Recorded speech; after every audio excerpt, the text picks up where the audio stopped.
It's Friday. Let's talk some CBA. I got the juice, I play for hours.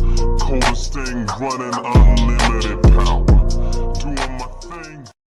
So some pretty big things happen when you talk about the WNBA and the CBA and everything like that. We have the NBA commissioner saying he's willing to step into the ring to make sure the deal goes through. He thinks that, because they set up for an extension into January, that both sides are willing to get stuff done.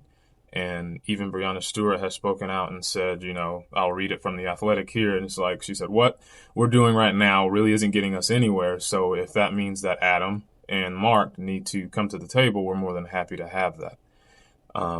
So I feel like they are gaining an aid at the table and not, a disservice to them.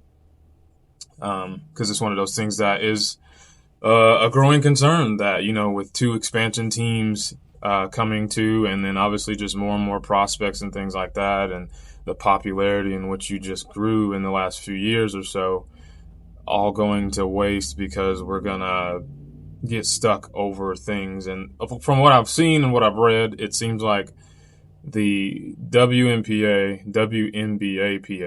is saying that they feel like they're not being heard. They feel like they're more willing to compromise than the actual WNBA.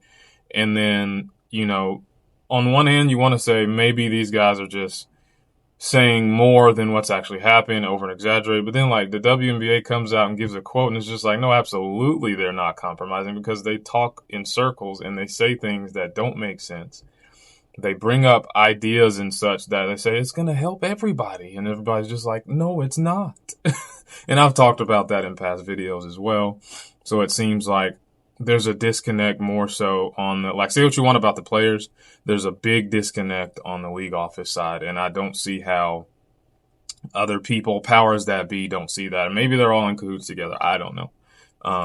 But what was interesting to me, because I always say I don't understand all the number stuff, but the strike thing was actually pretty interesting. Says, the WNBA Players Association announced Thursday that it had authorized its executive committee to call for a strike when necessary as the union continues collective bargaining negotiations with the WNBA, marking the latest development in the tense saga of labor talks between the union and the league. As outlined in the that word, that freaking acronym kicks my tail every time. The Players Association, the vote is neither a call for an immediate strike nor an intention to pursue one. Rather, it is an emphatic affirmation of the players' confidence in their leadership and their unwavering solidarity against ongoing efforts to divide, conquer, and undervalue them. So while it wasn't completely unanimous to do this, because it was 93% of the players participated in the vote, and with 98% voting yes, it's not 100%. So some players are just like, I don't know. So you kind of hate to hear that everybody's not on one accord, but it's kind of hard in day-to-day life anywhere you go to have everybody on the same page. I know there's a lot of different things that can go a lot of different ways. Saying yes or no to this or that can change a lot of things for a lot of people. So, it could. We just don't know why people are saying yes or no. But this is just, you hope you don't, because the last time a commissioner had to get involved, and we know Adam Silver, as far as me being an NBA fan, much longer than I've been a WNBA fan, Adam Silver's different in some ways than David Stern, but he's not like banhammer right away. Because the end of this article was because we hope that Adam Silver adding himself to the negotiations and the talks are going to be great. Like I said, Breanna Stewart and them feel like it's good for him to be joining him in the vice commissioner. But even this bottom part kind of was just because it's the WNBA has never missed games because of a strike or work stoppage in its nearly 30-year history. Cool. The closest the league came to missing games, however, was in April 2003. When the NBA commissioner David Stern threatened to cancel the upcoming WNBA season around a month before its start date if a deal was not reached by then, a new CBA was eventually agreed upon. So you don't want to see something like that where you're strong-arming people into something, because then it hurts. I think it hurts both sides, but it may hurt the ones that are holding out for a better thing, because like if he's not going to force the WNBA side to say, you know, okay, we'll compromise here, there, everywhere. If they're going to stand pat and they're just like, come on, girls, y'all need to get closer to what they're talking about, then they lose out on a few things, and then you still kind of run into the point of like them not playing. And then it comes down to who doesn't play. This is different. You know, I've not really been privy to this much information, even when it was happening in the NBA. I think I've been alive for at least one or two. And so it's been interesting to watch and see both sides. Like I said, the WNBA is not making themselves look good at all. No, anytime they speak, it sounds bad. Even the legit, like, here is our proposal. It's like, that is stupid.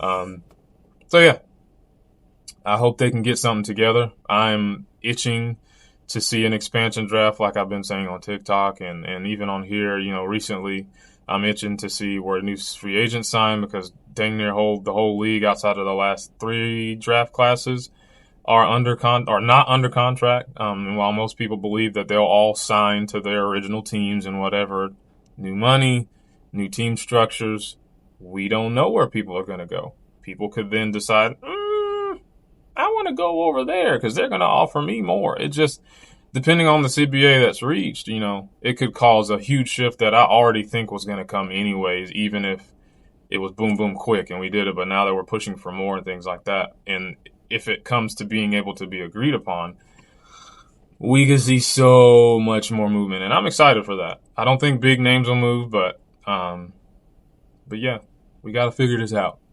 WNBA, get your head out of here, but I hope everybody can compromise and it doesn't come down to Big Brother Adam making some kind of move or, you know, I guess, quote unquote, threat to make them get things taken care of, because you don't want to see that. You want to see people come to the table with 2 different things, and we can shake hands, and even if we don't like each other or whatever, we made history. We made some acceptances on, you know, both sides.